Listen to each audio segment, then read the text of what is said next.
there, everyone. I'm Louisa, and I'm currently studying at FSU. I'm a USF graduate and received my bachelor's degree in Mass Communications Broadcast News back in 2011.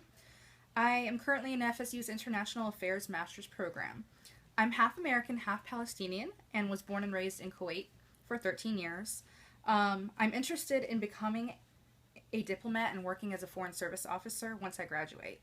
I have lived and survived the Gulf War of 1990 in Kuwait and as well as the U.S. invasion of Iraq in 2003.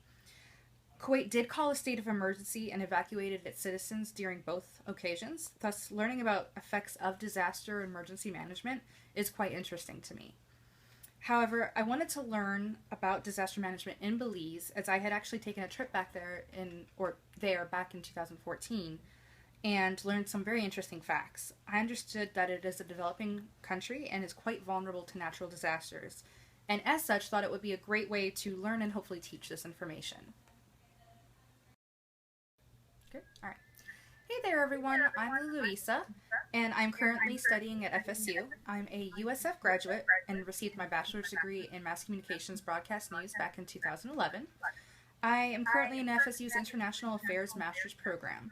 I'm half American, half Palestinian, and was born and raised in Kuwait for 13 years. I'm interested in becoming a diplomat and working as a foreign service officer once I graduate. I have lived and survived the Gulf War of 1990 in Kuwait and as well as the U.S. invasion of Iraq in 2003. Kuwait did call a state of emergency and evacuated its citizens during both occasions, thus learning about effects of disaster emergency management is quite interesting to me. However, I wanted to learn about disaster management in Belize as I had actually taken a trip back there back in 2014 and learned some very interesting facts. I understood that it is a developing country and is quite vulnerable to natural disasters, and as such thought it would be a great way to learn and hopefully teach this information.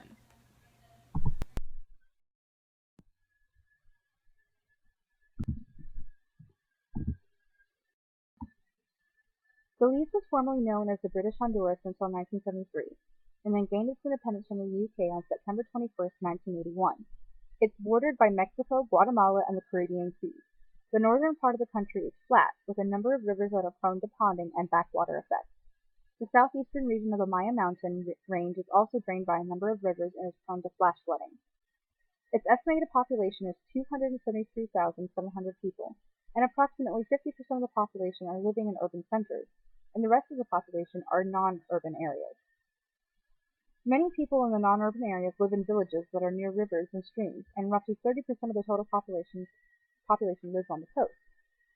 The coastal urban areas are the most vulnerable to storm events as they lie approximately 1 to 2 feet below sea level.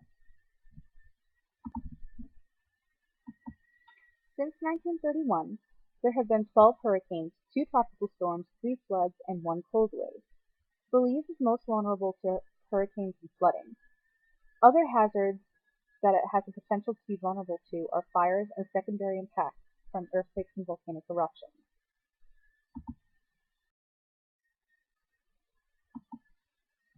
The most eminent events in the region are the 1931 unnamed hurricane, which hit Belize City and killed approximately 2,000 people. Damages amounted approximately up to $7,500. The Category 4 hurricane Hattie in 1961 was one of the most devastating natural disaster events for the country.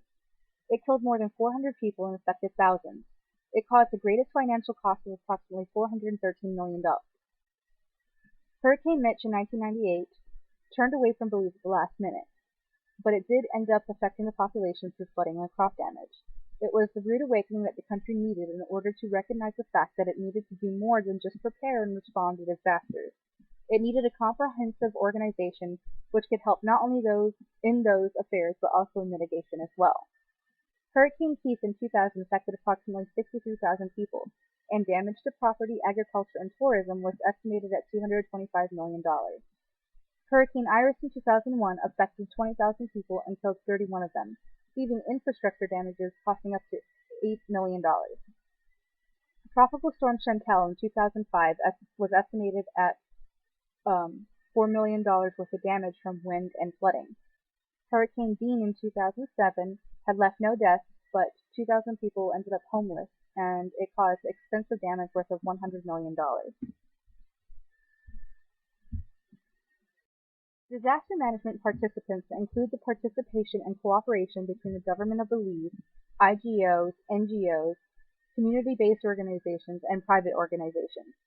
Some examples include the Caribbean Disaster Emergency Response Agency, CDB, NEMO, CCC, DEMO, and private bus companies, for an example, such as Novello, and private boat companies such as water taxis. Although Belize's disaster management implementation pattern seems to operate from the top down, starting at the executive level under the leadership of the Prime Minister and his Cabinet Secretary, it certainly also operates with a community-based disaster management approach and strategy. The pattern funnels down from the executive level to the national level under the NEMO Secretariat, who manages and coordinates with the district emergency committees and the subcommittees at the district level.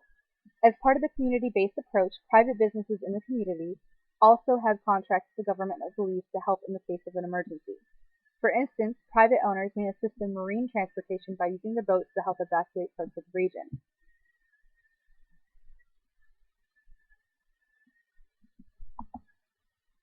Disaster events have led the government of Belize to change and add major policy decisions, especially relating to the fitting of new communities, construction and retrofitting of shelters for hurricanes, and the enhancement of the institutional support for disaster management.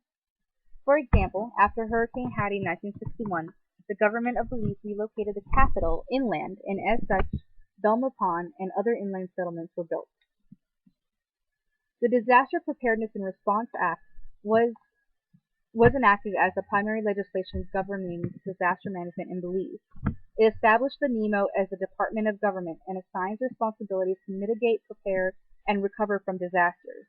It focuses on preparedness and response, but does not add risk transfer. Other policies enacted for mitigation are the National Hazard Mitigation Policy 2004, the Belize Building Act 2003, the Housing and Town Planning Act, the Reconstruction and Development Corporation Act. And some of the policies stated above and many others that are not mentioned include focusing on mitigation, organizing, coordinating, and controlling the use of development of land, public education and training, integrating hazard risk reduction into environment and management, community empowerment and mobilization, climate resilience infrastructure, rehabilitating and maintaining roads, bridges, and culverts. It is clearly not enough for a country to only respond, recover, and reconstruct after a disaster has already occurred. Spending money and resources on prevention and mitigation is the best and most cost-effective way to handle disasters. For instance, the World Bank and USGS estimated that $40 billion invested in risk reduction strategies could have saved as much as $280 billion in worldwide economic losses from disasters in the 1990s. Mitigation has recently become a priority in Belize, and some legislations have been created. Having policies and plans in place show a step in the right direction, but implementation and enforcement have been proven difficult. There are quite a few obstacles that impede the process. For one, the policy framework in Belize is fragmented. In other words, there are various sector policies. However, there's no overarching policy in place as a more comprehensive measure, other than the National Hazard Mitigation Policy. There are many different actors involved in the planning and implementation stages, and many moving parts which can cause a level of disconnect among them. Getting every agency, actor, and sector to come to a harmonized or synchronized consensus in terms of plans and strategy may prove difficult. In addition, the key agencies which can contribute have no legislative power or are not necessarily established, which make it even harder to implement and enforce. The agencies are also very under-resourced. Community involvement in hazard mitigation remains limited, and individual and institutional technical capacity is limited where it does exist is not utilized.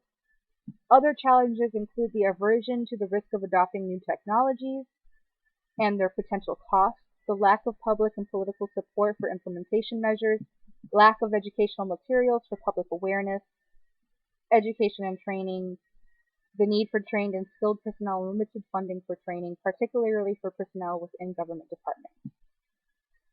And that's about it. I hope that I was able to demonstrate the need for mitigation strategies and all the disaster management approaches through the lessons and needs of Belize, and I hope you all have learned something interesting today.